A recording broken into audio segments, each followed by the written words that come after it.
So ಕೊನೆಗೂ ಕೂಡ ರಾಜ್ಯದ ಬೇಡಿಕೆಗೆ ಮಣಿದಿದೆ 16ನೇ ಹಣಕಾಸು ಆಯೋಗ.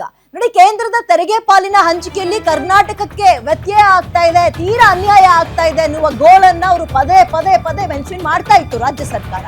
ಇದೀಗ ಆ ಹಂಚಿಕೆಯಲ್ಲಿ ಪಾಲನ್ನ ಹೆಚ್ಚಳ ಮಾಡಿದ್ದಾರೆ. ಶೇಕಡ 3.64 ಇತ್ತು ಈ ತನಕ, ಅದು ಶೇಕಡ 4.13ಕ್ಕೆ ಏರಿಕೆ ಮಾಡಿದ್ದಾರೆ. ಅಂಡ್ ಇವ್ರು ಕೇಳಿದ್ದು ಇನ್ನೂ ಸ್ವಲ್ಪ ಹೆಚ್ಚಿಗೆ ಇತ್ತು, 4.13ಕ್ಕೆ ಇವರು ಈಗ ಏರಿಕೆ ಮಾಡಿದ್ದಾರೆ. ಬಟ್ ಇವ್ರು ಕೇಳಿದ್ದು 4.72. ಬಟ್ ಇದೊಂದು ರೀತಿಯ ಸಮಾಧಾನಕರ ಬಹುಮಾನ ಅಂತಾರಲ್ಲ, ಹಂಗ ಅನ್ಕೊಳ್ಬಹುದು ಸದ್ಯಕ್ಕೆ. ಸೊ 16ನೇ ಹಣಕಾಸು ಆಯೋಗದಿಂದ ಕೇಂದ್ರಕ್ಕೆ ಶಿಫಾರಸು ಬರಲಾಗಿದೆ. ಶೇಕಡ 4.72ಕ್ಕೆ ಹೆಚ್ಚಿಸಬೇಕು ಅಂತ ಮನವಿ ಮಾಡಿತ್ತು.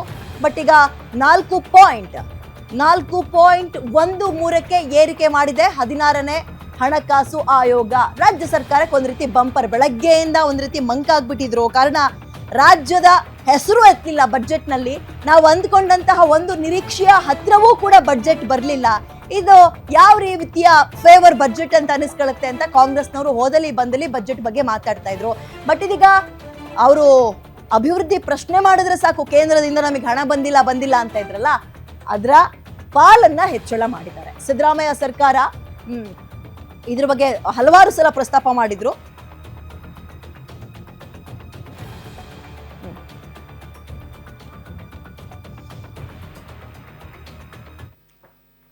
ಓಕೆ, ಇದ್ರ ಬಗ್ಗೆ ಮತ್ತಷ್ಟು ಮಾಹಿತಿನ ನನ್ನ ಕಲಿಗ ದಿಲೀಪ್ ನೀಡ್ತಾ ಹೋಗ್ತಾರೆ ವಿಶ್ಲೇಷಣೆನ. ದಿಲೀಪ್, ಇವ್ರು ಕೇಳಿದ್ದೊಂದು, ಬಟ್ ಸರ್ಕಾರ ಈಗ ಹಣಕಾಸು ಆಯೋಗ ಕೊಡ್ತೀನಿ ಅಂತ ಒಪ್ಕೊಂಡಿರೋದು ಒಂದ್ ರೀತಿ ಸಮಾಧಾನಕರ ಬಹುಮಾನದ ರೀತಿಯಲ್ಲಿ ಕಾಣಿಸ್ತದೆ.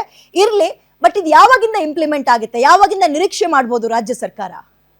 ಈ ಒಂದು ಹಣಕಾಸು ಆಯೋಗ ಏನಿದೆ ವಿದ್ಯಾ, ಈ ಹಣಕಾಸು ಆಯೋಗದ ಒಂದು 16ನೇ ಹಣಕಾಸು ಆಯೋಗದ ಏನೊಂದು ಶಿಫಾರಸ್ಸಿದೆ, ಈ ಶಿಫಾರಸನ್ನು ಕೇಂದ್ರ ಸರ್ಕಾರ ಒಪ್ಪಿದ ಬಳಿಕ ಈ ಶಿಫಾರಸ್ಸಿನ ಅನ್ವಯ ಏನು ತೆರಿಗೆ ಪಾಲನ್ನು ಯಾವ ರಾಜ್ಯಗಳಿಗೆ ಕೊಡಬೇಕು ಅಂತ ಇದೆಯೋ ಅದನ್ನು ಕೊಡೋಕ್ಕೆ ಶುರು ಮಾಡುತ್ತೆ. ಆದರೆ ಈಗ ಒಂದು ಸಿಗ್ತಿರೋ ಅಂಕಿಅಂಶಗಳು ಒಂದು ರೀತಿ ಸಮಾಧಾನಕರವಾಗಿ ಕಂಡರೂ ಕೂಡ ಕರ್ನಾಟಕದ ಮಟ್ಟಿಗೆ ಇದು ಅತ್ಯಲ್ಪ ಕೊಡುಗೆ ಅಂತ ಹೇಳ್ಬೋದು.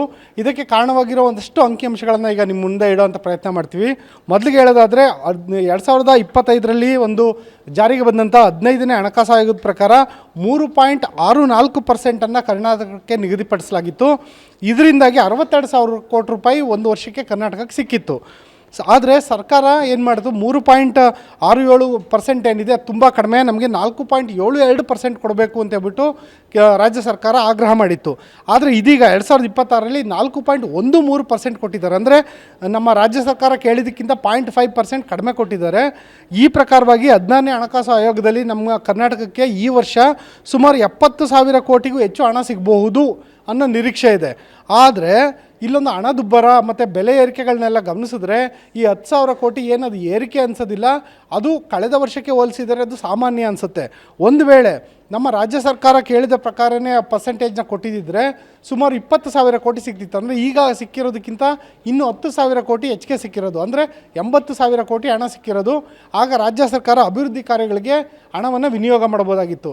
ಏನಕ್ಕೆ ರಾಜ್ಯ ಸರ್ಕಾರದ ಈ ಒಂದು ಆಗ್ರಹ ಪ್ರಮುಖ ಆಗುತ್ತೆ ಅಂದರೆ, GST ಸಂಗ್ರಹದಲ್ಲಿ ಕರ್ನಾಟಕ ಇಡೀ ದೇಶದಲ್ಲೇ 2ನೇ ಸ್ಥಾನದಲ್ಲಿದೆ.